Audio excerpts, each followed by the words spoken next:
Hai, Assalamualaikum warahmatullahi wabarakatuh. Selamat siang. Selamat siang ayah, bunda, dan keluarga tercinta.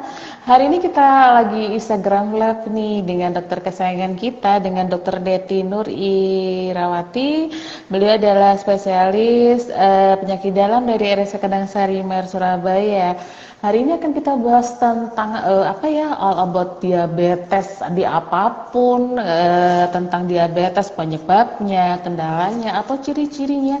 Pengidap diabetes nanti akan kita bahas di sini bersama dengan Dokter Deti.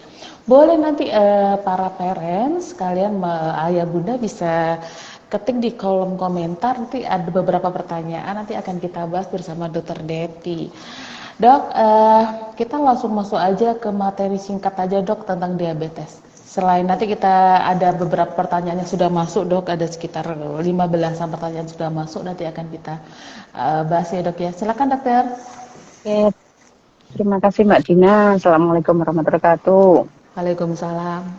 Uh, Sebenarnya saya mau membahas tentang apa itu diabetes sebentar ya. Karena kalau kita belum mengenalkan, katanya maka tak kenal maka tak sayang gitu ya. Nah kan, betul. Karena kan betul kita sekali. tahu meskipun kita punya penyakit atau menyandang atau mempunyai stempel atau dapat warisan diabetes, tetap kita harus menyayanginya. Karena dengan menyayanginya kita bisa berhati-hati, bisa berikhtiar dalam penyembuhan, bisa tahu bagaimana akan melakukan diabetes itu terhadap diri kita. Kan begitu ya? Ya. Betul. Intinya sebenarnya diabetes itu sendiri atau diabetes mellitus adalah kondisi gula darah yang berlebih dalam darah. Kenapa kok ada gula darah yang berlebih di dalam darah? Padahal pada orang normal lainnya tidak. Momoknya sebenarnya disebabkan oleh apa yang disebut insulin. Insulin itu suatu hormon yang dikeluarkan dari organ tubuh kita di pankreas sebelahnya lambung. Ya, pankreas sebelahnya lambung itu mengeluarkan insulin. Insulin itu tugasnya untuk sebagai anak kunci, kasarnya sebagai anak kunci untuk membukakan sel jika ada gula yang berlebih untuk supaya gula itu masuk ke dalam sel. Setelah masuk ke dalam sel, dia akan berubah menjadi energi atau sumber tenaga. Sumber tenaga. Tanpa ada kuncinya si insulin, nggak akan bisa gula masuk ke dalam sel. Ya kan? Sampai sini paham ya? Berarti kalau nggak ada kunci itu, gula itu akan berkeliaran di dalam darah. Tidak mungkin akan bisa masuk dalam sel. Kalau gula tidak bisa masuk dalam sel, sehingga sumber tenaga tidak akan terjadi, sumber energi tidak akan terjadi. Sehingga kalau terjadi gula yang berlebih, bukan malah power, bukan malah ster, punya tenaga tapi berkelebihan ya.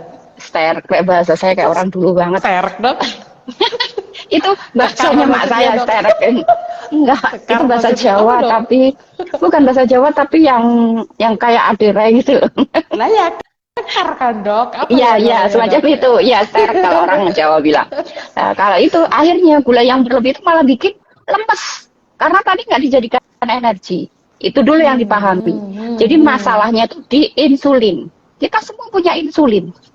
Tapi kalau si insulin ini berkurang jumlahnya, insulin ini ada jumlahnya tapi capek, insulin ini berada tapi fungsinya tidak benar, ya tak berarti dia tidak akan membukakan kunci, tidak akan membukakan sel itu sehingga gula tidak bisa masuk ke dalam sel. Ya, kenapa kok bisa insulin tidak ada di produksinya? Kenapa kok insulin bisa capek atau tidak berfungsi dengan baik? Kalau tidak ada produksinya, biasanya paling banyak karena genetik. Itu yang keturunan nih dok. Diabetes tipe 1. Bukan keturunan, Mbak. Dia genetik memang insulinnya berkurang. Iya, jadi biasanya terjadi pada usia muda. Diabetes usia muda. Usia berapa dok kira-kira itu? Nah, biasanya belasan atau mungkin kadang 20-an. Di kepala 2 atau di 15 ke atas. Nah, 17 itu udah di diabetes. Karena memang dia jumlah insulinnya nggak ada. Bahkan menurun atau bahkan nggak ada. Tapi yang banyak kita sekarang karena gaya hidup itu insulinnya tidak berfungsi. Kenapa nggak berfungsi? Kenapa kok capek? Kita ya kalau di waktu yang umpamanya dalam waktu 2 jam kita dipaparin kerjaan banyak yang melebihi kita. Lama-lama kan capek kan? Stres, capek. Ya, Capek. sama dengan insulin.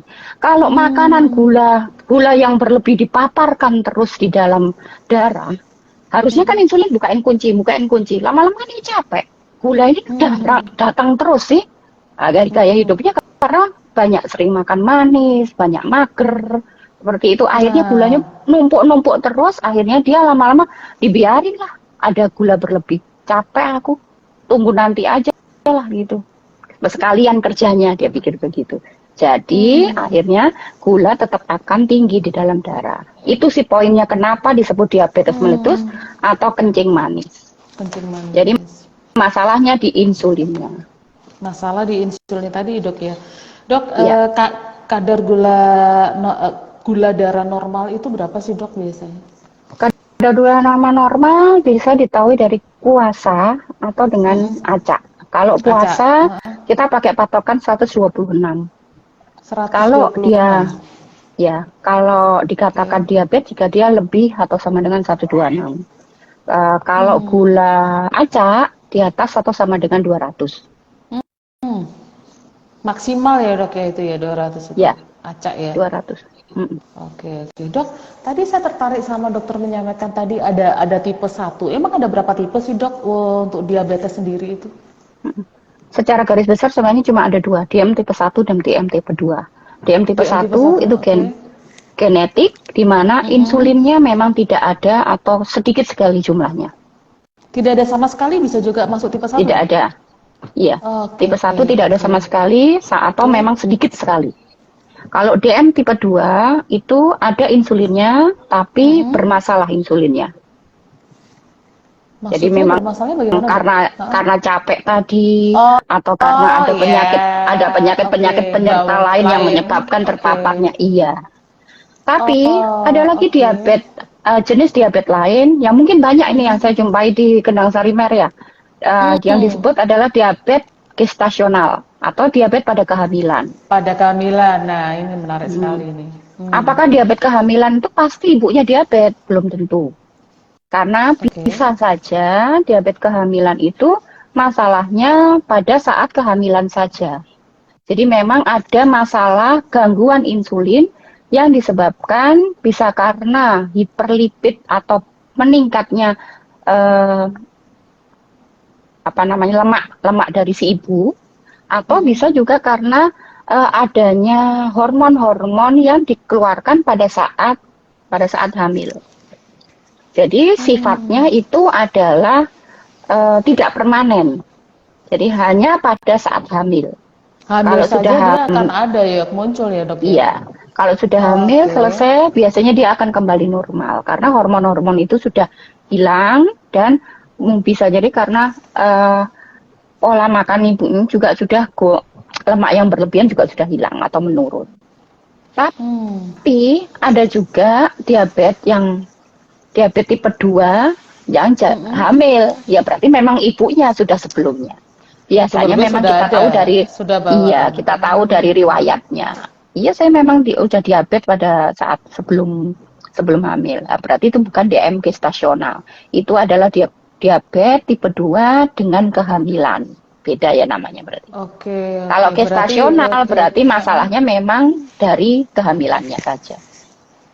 Nah ini ya, Dok ya. Kalau harus paham juga nih, ayah bunda sekalian yang gestasional tadi ya, Dok ya. Menarik Mm-mm. sekali. Benar ada tipe satu, tipe 2 ya, Dok ya. Dok, Mm-mm. untuk yang tipe diabetes tipe satu dan tipe 2 ini, apakah ada anak-anak yang mengalami diabetes, Dok, pada usia di bawah 17 tahun tuh ada nggak sih, Dok? Dan termasuk tipe apa biasanya? Ada, berarti itu masuk tipe 1. Jadi begini, tadi yang Oke. saya sebut DM tipe 1 dan tipe 2, itu nama lainnya bisa disebut dengan insulin dependent diabetes mellitus atau yang DM tipe 2 non-insulin dependent diabetes mellitus. Logikanya begini, kalau insulin dependent Oke. berarti dia tergantung selamanya dengan insulin. Kenapa dia tergantung? Karena dia memang tidak punya insulin. Jadi Jadi harus, pada pasien-pasien oke. DM tipe 1, Mm-mm. iya, harus dia pakai insulin dari luar karena dia memang tidak punya Mm-mm. insulin. Jadi tidak punya alat yang untuk hormon Hmm. yang untuk membuka sel tadi.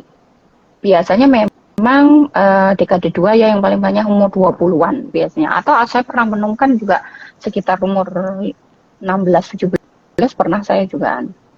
Itu memang genetik. Genetik dari sananya memang insulinnya tidak ada. Kalau non insulin diabetes mellitus yaitu DMT kedua. Itu bisa karena gaya hidup, bisa karena sudah ada keturunan ditambah gaya hidup. Gaya hidup Tapi ini bisa biasanya karena pola paling makan banyak ya. pola makan, pola aktivitas. Pola aktivitas, Dok. Anak sekarang generasi apa sekarang? Strawberry ya? Kok strawberry, Dok?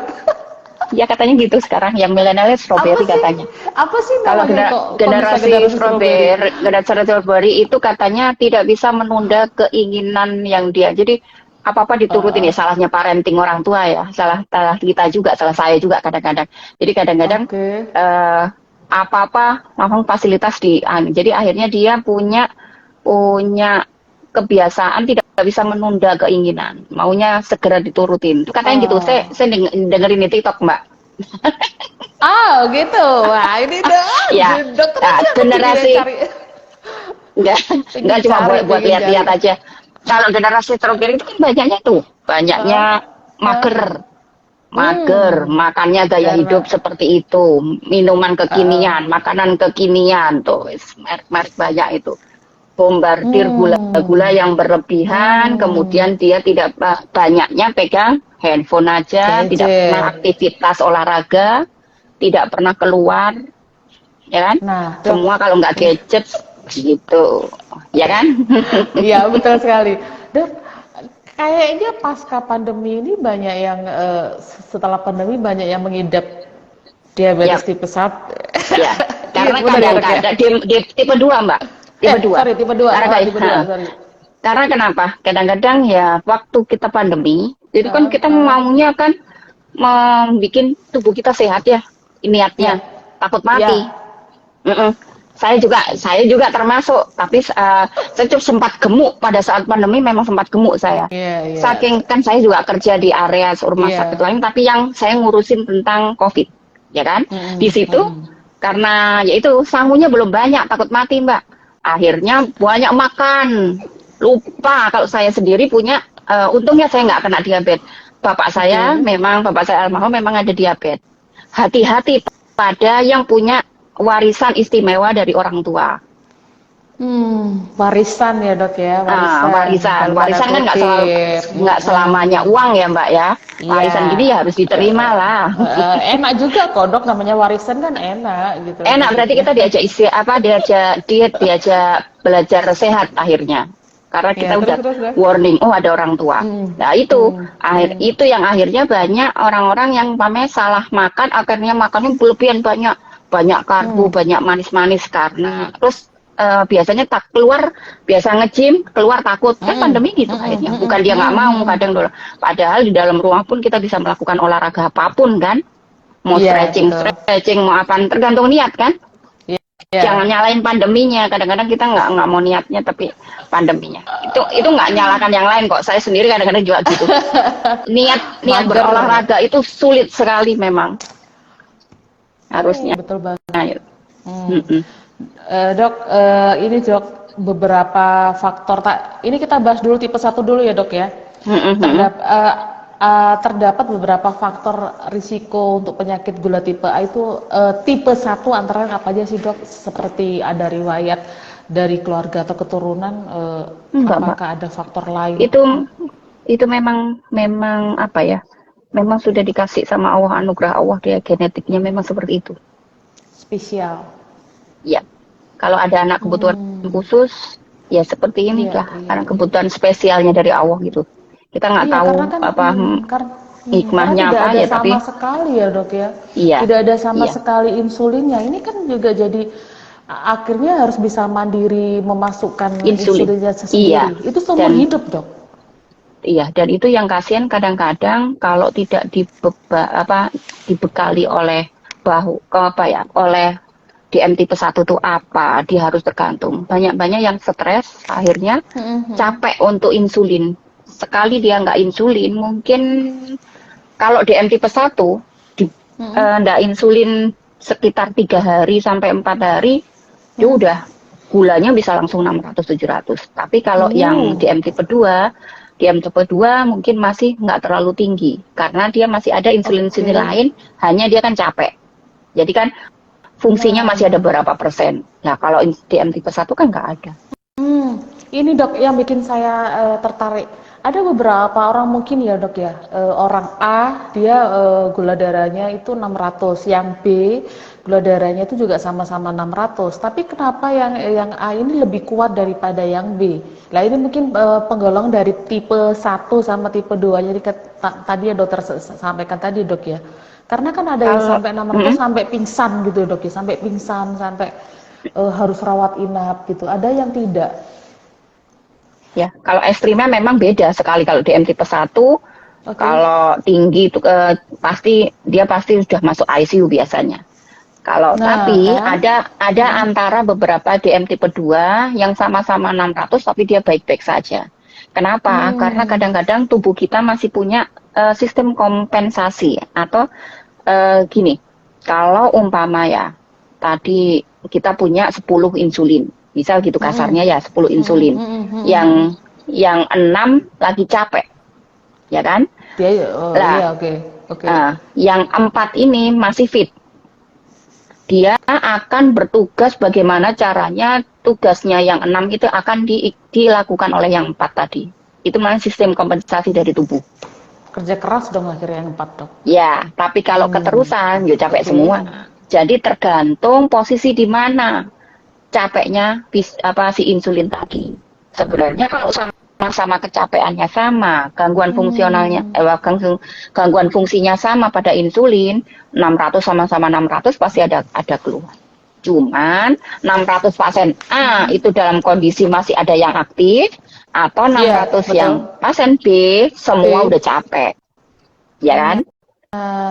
Itu tadi betul. Gampangnya begitulah. Gampangnya begitu secara awam. Nah ini banyak yang tanya juga seperti itu. Dokter, kayaknya kita boleh langsung ke pertanyaan ini. Kita lagi asik ngobrol. Soalnya saya tertarik banget. Kasihkan ngobrol lah ini loh. Saya kalau lagi ketemu dokter Deti suka ngobrol begini soalnya. Dok, dapat salam dari dokter Rewina. Hai dok. Dari dokter Rewina. Itu lagi ada di nanti kita join next ya dengan dokter Ana. Dokter, pertanyaan pertama, dokter, kapan dikatakan seseorang itu dinyatakan sebagai penderita diabetes? Nah, mungkin telat ngikutinya. Silakan dokter. Sebenarnya kalau secara teori ada yang disebut pemeriksaan HbA1c. HbA1c itu sebenarnya untuk mengetahui fungsi insulin secara garis besar. HbA1c itu secara awam untuk mengetahui kadar rata-rata gula darah kita selama 3 bulan. Kalau umpamanya kita periksa hari ini, berarti itu 3 bulan yang lalu. Rapotnya di situ. Dikatakan diabetes, dia katakan diabetes kalau dia di atas atau sama dengan 6,5. Dikatakan bakat ada nanti di laboratoriumnya ada hasilnya itu berapa. Kalau lebih tinggi atau sama dengan 6,5 itu diabetes. Tapi kalau 5,7 sampai 6,5 itu bakat diabetes. Di bawah 5,7 normal. Nah, ini yang saya sering mau cerita tentang pasien-pasien yang datang ke saya itu biasanya kan dia pengen ya rapotnya kelihatan sama dokternya gulanya bagus. Jadi dia bisa sehari atau 3 hari sebelum mau kontrol nih, makannya diatur gimana caranya makannya nggak banyak. Gula darah puasanya akhirnya lapornya bagus tuh. Tapi suatu saat saya periksa gula darah puasa sama HbA1c. Gula darah saat itu bagus. Sekitar di bawah 200 lah, malah di bawah 150. Nah, tapi HbA1c-nya dia 9. Saya mau percaya yang mana? Saya percaya yang HbA1c. Karena gula darah yang diperiksa Iya, gula darah yang diperiksa atau gula darah puasa atau ACA itu hanya gula darah sesaat pada saat itu. Jadi bisa Oke. dimanipulatif oleh pasien-pasien. Sedangkan rata-rata gula 3 bulan yang lalu tidak bisa dimanipulatif. Jadi HbA1c9 rapotnya udah pasti jelek. Pasti saya bilang makannya masih ngawur bu. Biasanya di pelan-pelan aja nih nanti dia akan ngomong sedikit-sedikit begitu. Biasanya begitu. Nanti ya, nanti akan ya jujur Berarti ya dok kalau ya, pasti ya iya, akan bilang soalnya sendiri. kalau HbA1c9 berarti rata-rata gulanya 300-400-an itu seharian. Ada bakat berarti ya sudah ya dok ya. Ya udah diabetes biasanya pasien-pasien gitu. Jadi dia Oke tetap oke. kontrol, tetap suntik, tetap minum obat. Cuman ya begitu. Yang penting kontrol, makannya tetap nggak diatur. Aduh. Itu yang bikin saya kadang-kadang terkenal ke dokter yang rada cerewet, rada judes. Tapi saya sebel kadang-kadang. Percuma kan kalau mau kontrol tapi nggak mau ngatur makan. Nanti yang sudah-sudah kalau gulanya berlebihan salahin dokternya. Ada dari pola makannya. Sebenarnya kita pengen sembuh atau tidak itu kan dari diri kita sendiri. Nggak akan Iya, bisa kita sembuh, kita sehat kalau disuruh suami atau istri kita sekalipun. Benar ya, Mbak? betul. Sama pacar kita sekalipun kalau belum nikah. Nggak bakal. Nanti kalau ada pacarnya, dia bagus. Tapi kalau sudah pisahan sama pacarnya, sudah putus, balik Kembali lagi. lagi. Kan? Betul. Jadi semua saya pengen sehat, pengen menjaga kesehatan tuh ya dari kita sendiri. Sama kayak merokok kan, Mbak. Mau Mm-mm. diajar, mau diomongin istrinya, mau diajarin apa, diomongin apa orang tuanya, mau diomongin pacarnya sekalipun, kalau dia maunya merokok ya akan merokok. Jadi lebih enak dari kita sendiri. Iya, betul sekali. Nah, tuh menarik tadi soal ya itu tadi. Jadi memang kalau udah mengikuti GDA dok ya acak ya pasti ya besok Mm-mm. waktunya GDA nih ada dapat Oh ya, free nih dari rumah tadi sakit gitu loh. tadi saya lupa. Makanya Apa dok? hati-hati pada yang kita punya warisan. Kalau umpamanya Mm-mm. gula kita pada saat cek itu bagus, coba Mm-mm. berkala cek HbA1c setiap 3 bulan atau 4 bulan sekali. Rutin ya dok ya berarti ya kalau punya Ya, warisan lo ya. apalagi kalau sudah umur di atas 30. Karena itu faktor resiko kan, dia terjadi diabetes. Oke Saya oke. kan punya warisan ya, warisan warisan diabetes. Bapak saya diabetes. Jadi saya setiap 4 bulan saya cek HbA1c. Aman kan dok? Aman lah. Aman lah, aman kan kalau nggak gitu diet lagi nanti ya. Saya tahu loh dietnya dokter Neti. Oh, iya iya iya. Dok, dok, pertanyaan yang kedua nih dok. Dokter, apa ada perbedaan gejala diabetes pada pria dan anak? Oh, sekalian aja dok kalau gitu perbedaan untuk gejala diabetes tipe 1 dan tipe 2 dok. Silakan dokter. Oh, kalau laki-laki perempuan tidak ada bedanya. Nggak Hanya ada. biasanya di keluhan. Kalau gula berlebih tandanya biasanya kalau pada laki-laki Mm-mm. itu biasanya cuma malah nggak perempuan yang biasanya signifikan kelihatan, maaf di kemaluannya gatal. Itu biasanya gulanya berlebih. Oh gitu. Ya, Itu biasanya, tapi nggak itu semua. termasuk tipe apa dok? Itu termasuk tipe apa? Tipe 2 biasanya. Oh, oke Tapi kalau oke untuk oke. membedakan keluhan DM tipe 1 dan tipe 2, sebenarnya keluhannya bisa sama saja. Secara umum, keluhan utama dari diabetes adalah polifagi, polidipsi, poliuri. Jadi, sering merasa Mm-mm. lapar, sering merasa Hmm, haus, berat badan ngantuk? menurun meskipun banyak makan. Ngantuk juga termasuk Tapi, gak sih dok? itu efeknya biasanya. Karena tadi Efeknya. nggak bisa dijadikan energi. Tapi Hmm. biasanya pasien-pasien atau kita itu tidak aware dengan keluhan kita. Nggak, kalau dipikir, oh berat badannya tambah turun, dipikir, oh iya apa diet. Padahal sebenarnya dalam hati dia nggak diet tapi kok kurus. Oh bagus berarti ini, berarti badan Hmm. padahal udah ada tanda-tanda. Eh, jad- jadi biasanya pasien-pasien datang ke kami, biasanya sudah di keluhan-keluhan. Yang paling banyak adalah luka yang nggak sembuh-sembuh. Kemudian Hmm. apa namanya, mata kabur, sering mata. Takabur, dipikir karena kelainan refraksi atau kelainan kacamata, tapi tahunya memang masalah di diabetes. Atau yang sering itu mata kabur, saya tadi ingat terus lupa. Mata kabur, Oke. luka, lupa Mbak. Nanti kalau ingat kita ngomong lagi. Boleh dah, nggak apa-apa. Oh iya, Dok, ingat, apa? sekarang ingat. Ah, apa coba Ingat, dok? Apa dok? keringgingan atau Oh, rasa kebas kesemutan. atau ya Kesemutan. atau rasa Oke. tebal di ujung-ujung jari dan ujung-ujung kaki. Oke. Mbak, ada yang tanya Eh, tuh sekali nggak banyak sih? dok. Iya. Sebentar dok, sebentar. Sebentar dok. Sebentar ya. Ya itu Ini keluhan yang sudah paling banyak. banyak. Oh, kalau bedanya Oke. tadi misalnya laki-laki, maaf memang Ah, komplikasinya biasanya impoten kalau yang laki-laki. Biasanya ada keluhan di situ. Itu aja yang membedakan. Jadi membedakan di komplikasinya. Bukan di tapi oke. kan itu komplikasi dia akhirnya jadinya keluhan kan. Yang datang ke kita Iya. akhirnya begitu. Tapi kalau untuk Hmm. secara garis besar semuanya sama. Baik DM Hmm. tipe 1 dan 2. Cuma yang DM tipe Sama 1 ya. ini Mm-mm. tergantung dengan insulin. Dan hanya itu. Kalau yang Karena ya satunya tidak belum. ada, oke, ya karena tidak ada insulin di tubuhnya ya dok ya, seperti itu. Iya. Dok, kenapa sih umumnya yang luka itu selalu kebanyakan ya pasien-pasien yang mengalami luka di kulit itu kebanyakan di kaki sih dok? Kenapa ya? Oh, Jarang banget di tangan atau apa? iya. Karena itu kan kaki itu kan bed bearing atau tumpuan tubuh kita kan.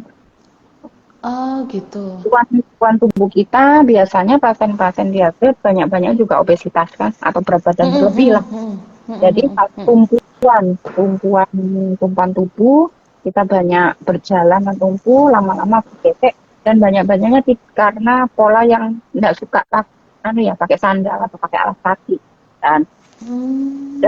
keluhan atau komplikasi diabetes yang paling besar adalah sensorisnya menurun sehingga kadang-kadang rasa panas dari orang diabetes sama rasa panas sama kita yang normal itu berbeda. Mm, Kita sudah merasa panas, dia belum. mm. Kita sudah ngerasa nyeri, dia belum. Sehingga kadang-kadang kalau kena batu, kena apa, Oke, itu dia oke. nggak terasa. Oh, Tiba-tiba sudah mulai oke. itu kan Terlambat ya komplikasi dok ya maksudnya. karena komplikasi Hmm. kembali itu sensorisnya. Selain dengan bed bearing dari tubuhnya, tumpuan tubuh, jadi karena sensorisnya juga menurun. Dan itu paling banyak kan memang di kaki. Hmm, ya, ya, ya, ya. Paham, paham, paham. Oh gitu. Oke, dok, ke pertanyaan selanjutnya nih. Nggak ada lagi yang itu suka Apalagi dok? lagi itu yang suka dikum itu loh Mbak, apa Apa herbal tuh? yang kita Ah, ah, bisa ah, ah. Pakai pakai herbal air campur sama air. masukkan di air dan airnya Iya. dibikin panas dingin Ah, itu ah, panas yang berlebihan dingin sebelah itu yang hati-hati karena itu tadi sensorisnya menurun jadi kurang panas habisnya akhirnya luka bakar oh gitu. karena Jadi sensorisnya udah menurun. oke, oke. Ya itu tadi terlambat, sensornya terlambat ya dok ya. Jadi Diabetes, mending sering pakai alas kaki jangan terlalu kecil, jangan terlalu besar, yang cukup pas di mm, kaki sama di hati pada eh, rasa panas dan dingin yang berlebihan. hmm. Dok, ke pertanyaan dulu lagi nih. Kayaknya sudah nggak sabar nih. Dengan Bunda Nila. Bunda Nila ini bertanya, dokter izin bertanya, bagaimana eh, dengan diabetes, dengan diabetes tahu bahwa penyakit mereka itu terkontrol dengan baik. Mengingat saya punya warisan dari almarhum almarhum bapak dan saya diabetes gitu. Silakan dokter. Tas Bu, sama saya juga punya warisan dari Bapak. Jadi kalau pengen tahu monitor, sebenarnya bisa HbA paling bagus, paling bisa terlihat itu adalah HbA1c secara berkala setiap 4 bulan sekali. Kalau Hmm. tadi rata-ratanya masuk di sekitar 6,5 sampai 7,5 itu sudah mulai terkontrol tadi. Hmm. Tapi kalau di atas 7,5 hati-hati biasanya masih belum terkontrol. Jadi meskipun berkala ada cek gula darah puasa dan 1 jam PP, tapi yang paling akurat memang bisa HbA1c setiap 4 bulan sekali. 4 bulan sekali atau 3 bulan sekali tadi ya dok ya, rutin ya. Ya, Jangan sering-sering. 3 bulan. Nah, jangan sering GDA saja ya dok, gula darah aja. Nah, kadang-kadang secara otomatis kalau kita GDA gitu, nggak mau makan dulu sengaja. Iya, diatur kan dok? Ya, makanya kalau saya sih nggak, kadang-kadang kita nggak mau jujur terhadap diri kita sendiri lah. Yang jujur itu menyakitkan.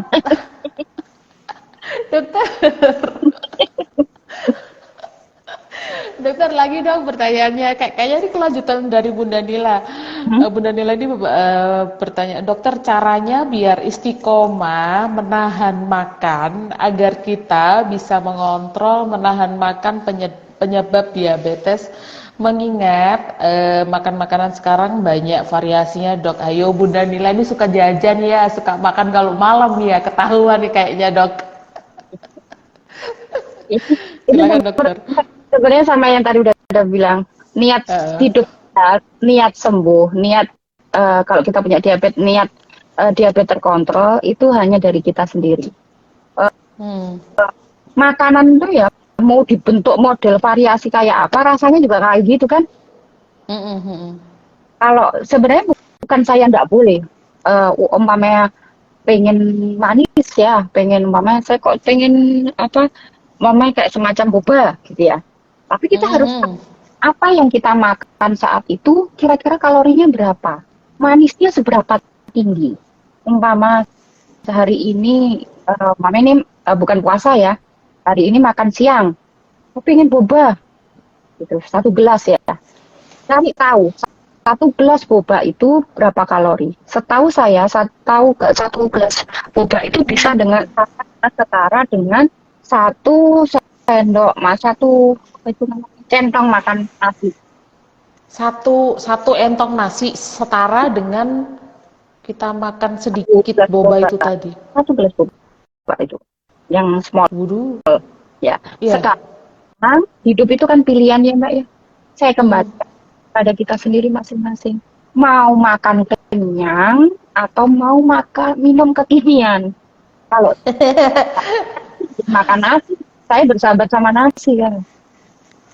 Oke. Saya nggak bisa hidup tanpa nasi. Jadi, boleh lah. Tapi namanya nanti makan nasinya juga porsinya dikurangi. Jadi kita lihat di 3 hal, 3J. Apa tuh dok? Dengar ya? Iya, sorry. Iya dok, silakan dok. 3J tadi. Ya, jumlah, jadwal, jenis. Kita harus tahu jumlahnya cukup enggak buat kita, berlebih tidak untuk kita, ya kan? Kemudian kita jadwal itu kan ada jadwal apakah ini waktunya makan besar, makan snack, ya, atau yang ketiga jenisnya. Jenis makanan ini mengandung karbohidrat yang berlebih, mengandung manis yang berlebih, mengandung minyak yang berlebih, atau protein yang berlebih, tergantung memang kebutuhan kita. Karbohidrat bukannya kita tidak boleh, kita butuh karbohidrat, ya kan? Tapi ada porsinya. Protein juga kita butuh, tapi juga nggak boleh berlebihan kan? Seperti itu. Jadi harus ingat pada 3J tadi. Jadi kalau mama yang pengen makan ya makan besar, ibu mungkin makan malam ya yang sering ya. Malam itu sampai di atas jam 9 mungkin ya. Itu masuk jadwal makan snack harusnya. Bukan makan berat ya dok? Ya. Jadi kalau mama pengennya nasi goreng, ya nasi goreng paling enggak beberapa sendok saja kalau pingin. Beberapa sendok itu berapa sendok dok? 5 sendok dok? Bukan sendok centong loh ya. Sendok makan. Sendok makan kan dok? Sendok sayur lagi. Kan bukan tanya dulu dong. Kan kalau sendok makan lima sendok ya lumayan kalau sendoknya mujung gitu loh dok, maksudnya kan Ya, ya lumayan dok. ya itu tadi lah, jujur pada dirinya sendiri, jujur itu sulit, jujur itu menyakitkan. Cek. Iya Itu iya tadi iya kembali oke. ke kita sendiri lah. Kita Hmm, lihat itu hmm, semua. hmm, Kita mau sehat bagaimana, kita mau berupaya baik, bagaimana, kan begitu.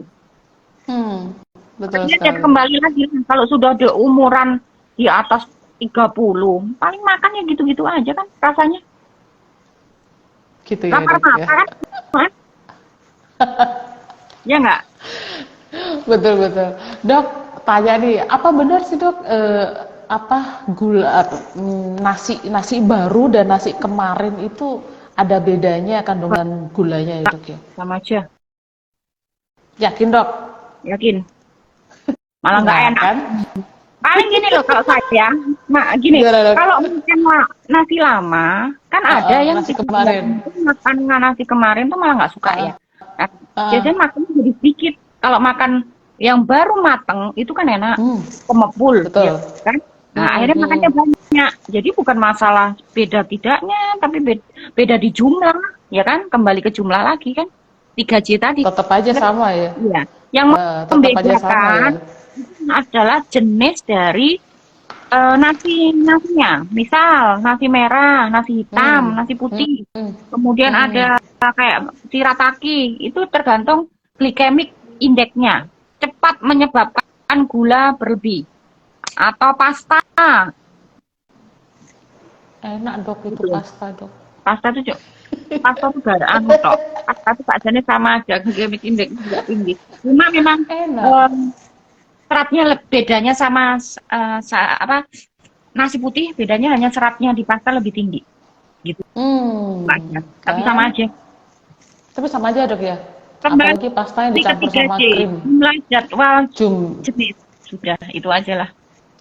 iya sudah betul betul. Jumlah jadwal jenis. Nah itu Jadi nggak tadi. usah, kalau pengen gitu nggak usah terlalu kaku. Oh, ini Hmm, apa ini? Nggak boleh makan gini, nggak boleh makan ini. Nggak usah. Pelajari aja 3J itu. Pelajari aja hmm. jenis-jenis makanan atau cara penyajian. Kalau ibu-ibu mesti ngerti ya, mana yang minyaknya berlebih, karena minyak sendiri itu menyebabkan kalori yang tinggi, ya kan? Mana minyak yang berlebih, mana karbo yang berlebih, mana yang manisnya berlebih, gitu.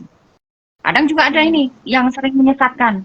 Ayo udah makan sampai nggak makan nasi dok. Padahal siapa yang nyuruh nggak makan nasi? Nasi itu masih dibutuhkan polikarbohidrat. Tapi dia setiap makan selalu kerupuknya paling nggak 5 kerupuk uyel itu. Padahal kerupuk Oh iya dok. uyel, kerupuk atau keripik, minyaknya kan pasti Oke. cukup kan? Iya iya iya. Makin banyak minyak dalam penyajian, makin tinggi kalori yang didapat. Mm-mm. 2 kerupuk putih itu hampir setara sama nasi 1 centong. Kembali lagi hidup pilihan. Mau lapar, Minyak. mau kenyang nasi, atau mau mumbul bersama. Jadi terserah lah. Jadi itu Oh iya ya dok ya. Kerupuk tadi itu ya kita ya sempet iya nggak. nggak Oke betul oke kenyang. oke. Nah padahal kalau makan tanpa apa tidak pakai kerupuk kurang Iya, kriuk gitu kan dok ya. ya, boleh tapi tidak banyak. Makanya kan kadang-kadang ada yang yang berapa diet-diet sudah nggak makan Hah? nasi, makan ini, tapi perutnya masih buncit. Coba ditanya, biasanya dia minyaknya masih banyak, gorengannya masih sering, kerupuk keripik masih sering. Iya iya iya iya iya. Coba Iya. kerupuk keripik dikurangin, Oh. minyaknya dikurangi, buncitnya kan berkurang. Hmm. Selain kita juga ditambah olahraga, ya kan? Hmm. Hmm, hmm, hmm. Ya sama aja dok ya kalau nasinya dikurangi tapi masih ada kandungan minyak di menu-menunya sama aja dok ya. Tapi kembali lagi nggak perlu takut sebenarnya dengan apa yang kita makan. Eh, saya pernah dengerin Iya. namanya itu ya, Adere. Saya juga nggak Iya pengen iya. berkekar kayak Adere ya. Cuman Adere pernah Hmm. bilang apa yang Sterek tadi apa loh dok. yang menjadi dalam tubuh kita itu apa yang kita makan. Jadi kalau kita makan sehat, tubuh kita akan sehat. Oke. Hmm. Jadi berhati-hatilah dalam makanan, olahraga tentunya. Hmm. Nanti di sini akhirnya Dokter, semua yang datang ini kayaknya takut nanti terus makan apa di situ gitu. apalagi bulan puasa ya dok ya. Aduh, aku pagi-pagi buka puasa sudah makan gorengan dulu nih. Oke oke, seperti itu ya dok ya. Dok, dokter pertanyaannya masih banyak. Ntar dulu. Karena ini kan lagi kangen-kangenan sama dokter Deti nih, apalagi pada bulan Ramadan nih. Udah berapa Dok, jam sih Mbak? Udah 1 jam, tapi ini kita kurang 15 menit lah. oh, kok Kita kurang 15 menit. Makanya kok cepet ya dok ya. Pertanyaannya masih banyak. Gak tau tuh Mas Angga dok sudah diinget-ingetin. ya lagian saya Oke. juga mau masak kayak supaya kayak ibu-ibu gitu, kayak ibu bener Emang nggak tahu masak. apa enggak, yang penting masak. Dokter.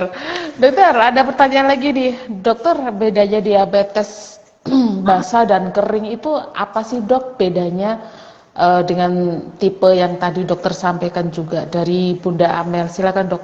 Diabetes basah dan diabetes kering. Sebenarnya nggak ada Mbak, itu pembagian sama orang awam. Biasanya Oke. dikaitkan dengan ada dan tidak adanya luka. Oh, gampang Ah, terjadi luka. Kalau basah mm-mm. biasanya ada luka. Tapi sebenarnya dari kasus medis tidak ada. Yang ada ya Hmm, kasih DM tipe 1, tipe 2 dan gestasional saja. hmm. Itu secara medis ya dok ya. Ya itu tadi diabetes basah dan kering dilihat dari cara luka, dari lukanya, Tidak. tapi itu kan dari awam ya, dari awam. Ya. Dokter, selanjutnya dokter, tadi tipe-tipe sudah, diabetes basah kering sudah. Dokter, tips saja nih dok, tips untuk penderita diabetes saat lebaran. Apalagi kan mau, ini kan puasa nih dok, puasa kan eh, tidak makan banyak. Rasanya udah naik, apalagi lebaran nanti. Nah itu tadi dok, tipsnya apa dok? Tipsnya, Tipsnya apalagi di meja makan ada, selain menjaga hmm, hati, menjaga mulut. kok kamu jago? Ada kue kering dong di meja, apalagi ada nastar, Ya, itu ada kastengel. tadi 3J, Hmm, memahami isinya oke, juga. Mm-mm. Tergantung jam makan kembali ke 3J. 3J, jadwal, jumlah, dan jenis. Jenis itu Jumlah, jadwal, dan termasuk jenis. Oke. jenis termasuk cara penyajian ya. Umpamanya pakai Hmm, makanan mengandung banyak minyak, mengandung kolesterol, menyebabkan apa kan gitu juga jenis penyajian ya, cara masak. cara Itu masaknya aja ya sih. dok ya. Sama jujur terhadap dirinya sendiri lah paling enggak. Niatnya apa? Kembali ke itu tadi. Karena nggak Kembali bisa ke itu nggak tadi. mau panjang-panjang kalau mama kita sendiri nggak mau sehat, kita sendiri memang ini, alah setahun sekali, alah baru ini. Capek setahun Hmm. sekali tapi nanti kebelabasan dulu. Ah ya, siap-siap habis lebaran, banyak yang diabetes naik, diabetesnya naik. Kita panggil dokter Deti lagi nanti. Astagfirullahaladzim. Iya, dokter. Dokter, ke Ya hidup pertanyaan sehat selanjutnya, dokter. kan. Hmm. Ke pertanyaan selanjutnya, dok, ini tadi kan kita sudah bicara tentang diabetes secara umum ya, dok ya, tipe 1, Ya. tipe 2, dan juga Hmm. dengan saran dari dokter tadi kita harus siap dengan 3J tadi itu harus tahu tentang jadwal makannya juga, jumlahnya atau porsinya, ataupun juga dengan jenis makanannya. Dok, untuk faktor risiko pada penderita diabetes gestasional dok, yang ini kehamilan ini, kita Antara mulai kehamilan. masuk. Kehamilan. Singkat aja dok. Kalau faktor resiko dari gestasional itu dibedakan dari faktor resiko dari ibunya atau riwayat kebidanan Mm-mm. dari ibunya sendiri biasanya. Riwayat kebidanannya sama Mm-mm. riwayat dari ibunya sendiri. Yang kebidanan biasanya punya riwayat beberapa kali keguguran atau Oh. bisa juga riwayat melahirkan bayi meninggal tanpa sebabnya yang jelas. Bisa juga yang paling sering ini yang biasanya adalah melahirkan bayi di atas 4 kilo atau Hmm. ya, jadi bayi lahir besar atau Mm. riwayat preeklamsi atau yang ini adalah cairan ketuban yang banyak. itu faktor resiko pada riwayat kebidanan dari si ibu, ya.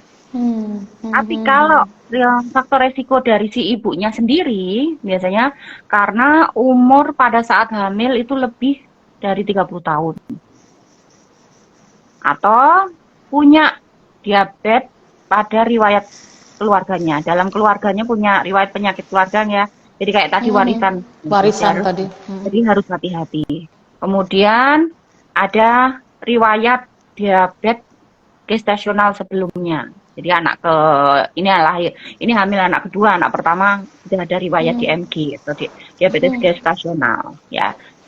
Itu maka dari itu, karena kalau dilihat tadi itu kan nggak ada banyak yang tidak bisa kelihatan pada yang pertama ya Mbak ya, pada kehamilan pertama. Karena ini kan tadi bicara faktor risiko itu ada riwayat-riwayatnya. Maka dari itu kadang kita perlu men-screening terjadi apakah kita mengidap diabetes gestasional apa tidak. Itu kita paling bisa kelihatan pada trimester 2 sama 3. Karena di trimester itu, pada di trimester 2 atau 3 itu biasanya hormon-hormonnya mulai muncul, hormon-hormonnya. Ya. Biasanya pada 26 sampai 28 minggu lah. Hati-hati. Biasanya kalau umpamanya pada awal pertemuan, ada sekarang dokter kandungan banyak kok sudah aware karena banyaknya DM gestasional ya. Di awal hamil biasanya dicek gulanya. Kalau negatif, kita jangan ini dulu, karena jangan yakin dulu bukan diabetes. Nanti di 26 sampai 28 minggu cek lagi, ya. Nah, kalau umpamanya, tapi kalau tidak ada ini ya, kalau belum ada riwayat-riwayat tadi, itu dicek lagi. Kalau umpamanya masih belum, supaya negatif, ya kemungkinan besar tidak. Tapi kalau kita punya resiko-resiko tadi, mana bisa dicek lagi di trimester 3. Jadi berulang ya dok ya? Harus dicek berulang ya? Berulang. Dicek ya. Karena kan dikhawatirkan screening setelah kita melahirkan pun, screening setelah melahirkan itu juga harus dicek ulang. Jadi pada saat setelah melahirkan biasanya paling banyak memang menjadi normal. Ada beberapa yang tidak langsung normal. Di 2 minggu pertama itu tidak langsung normal. Nanti dicek lagi di 1 bulan setelah melahirkan. Kalau sudah 1 bulan masih belum, kita cek lagi di 6 bulan. Baru kemudian 1 tahun. Kalau sampai 1 tahun sudah tidak, dianggap sudah tidak. Karena ada beberapa dari jurnal itu saya dapatkan, memang ada DM gestasional yang nantinya akan jadi kronik menjadi DM tipe 2 bagi si ibu. Jadi penting untuk screening sebelum dan sesudah. Dan jujur ya dok ya, tadi itu ya, pada saat pemeriksaan ya. Iya. Dan makannya juga harus hati-hati. Karena kan diabetes akibat kehamilan juga dapat menimbulkan komplikasi tadi ya dok ya, komplikasi pada ibu hamil dan bayi. Iya. Bisa yang dikhawatirkan bisa menjadi preeklamsi juga kan salah satunya ya dok ya, seperti itu. Ya, dokter kayaknya kita di penghujung acara nih kayaknya dok. Nanti kita lanjutkan di sesi selanjutnya. Dok, closing statement aja, singkat aja dok, saran dari dokter untuk ayah bunda, juga untuk bunda-bunda yang lagi hamil juga tentang diabetes. Silakan dokter. Saya cuma ingin mengingatkan saja, apapun yang membuat kita sehat itu tidak akan bisa kalau tidak dari kita sendiri. Mau kita punya diabetes ataupun tidak, kita usahakan diri kita menjadi sehat. Karena ini berhubung bulan puasa ya, jadi agak-agak islami ya. Jadi kita tuh dititipin, kita dapat tubuh kita dari Allah Subhanahu wa Ta'ala, dapat tubuh yang awalnya itu baik, ya kan? Awalnya normal-normal saja. Seyogyanya kita menjaganya dengan berikhtiar baik, menjadi tubuh ini menjadi sehat. Caranya bagaimana? Ya coba kita melalui dengan 3J. Diabetes tidak harus diabetes mellitus untuk 3J.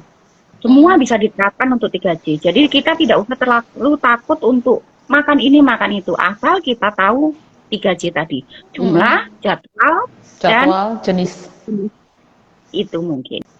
Dan salam sehat. Kalau umpamanya sudah kena diabetes, jangan terlalu sedih, terlalu takut. Diabetes masih bisa sembuh. Diabetes masih bisa terkontrol. Nah, jadi mulai dari kita sendiri, makan sehat, dan olahraga cukup. Itu mungkin. Nah, siap. Dokter, mohon izin, terima kasih dok. Kayaknya kita butuh waktu lebih lama lagi di kangen-kangenan. Boleh ya nanti setelah hari raya ya kita. Enggak ya? Sudah berhenti sama Sangga ya? Oh iya, sama Mas Angga ya next ya dok ya. Siap Nah, itu dok. ya Mbak Dina disuruh berhenti sama Sangga ya? Udah dikedipin ya? Udah diginiin. Udah diginiin. Dia udah di depan saya dok. Nanti next kita untuk hostnya nanti dengan Mas Angga ya dok ya. Oke, Kita todong iya. dia ya, kita todong dia ya. Biar nggak di belakang kamera saja ya. Kita ngajari mama gini, biar dia bingung sama mama capek. Dokter terima kasih banyak. Ini waktunya kayaknya kurang panjang ya kayaknya, tapi benar-benar singkat. Saya jadi dapat ilmu tambahan tentang 3J tadi. Ingat tentang jumlah, jadwal makan juga dan jenis makannya juga harus tahu gitu. Otomatis juga harus tahu membedakan juga tentang makanan berat dan snack di atas jam 7. Nah, itu tadi di atas jam 7 malam. Dokter mau izin saya menutup, ada titipan juga ini kalau saya bisa mempersingkat ya, jika Anda memiliki faktor-faktor yang dapat meningkatkan risiko terkena diabetes, dianjurkan untuk menjalani pemeriksaan gula darah rutin seperti yang disampaikan Dokter Deti tadi ya, 3 bulanan atau 4 bulanan boleh. Tujuannya adalah agar penyakit ini dapat terdeteksi dan ditangani sejak dini. Peran dokter sangat penting untuk memantau sekaligus mengetahui kondisi terkini kadar glukosa. Nah, jadi bicaralah dengan dokter dengan jujur ya. Ini saya sudah ada bicara dengan jujur kepada dokter mengenai perubahan pola hidup yang harus dijalani, harus bagaimana, jangan kaget ya. Seperti itu. Pemeriksaan kondisi kesehatan secara teratur patut dilakukan guna mencegah komplikasi sebelum bersifat kronis. Diabetes memang tidak dapat dicegah, tapi yang perlu dilakukan adalah bagaimana membuat kualitas hidup penderita diabetes menjadi lebih sehat. Setuju ya dok ya? Iya. Oke, siap. Terima kasih banyak Dokter Deti. Sampai jumpa di Instagram live kita selanjutnya.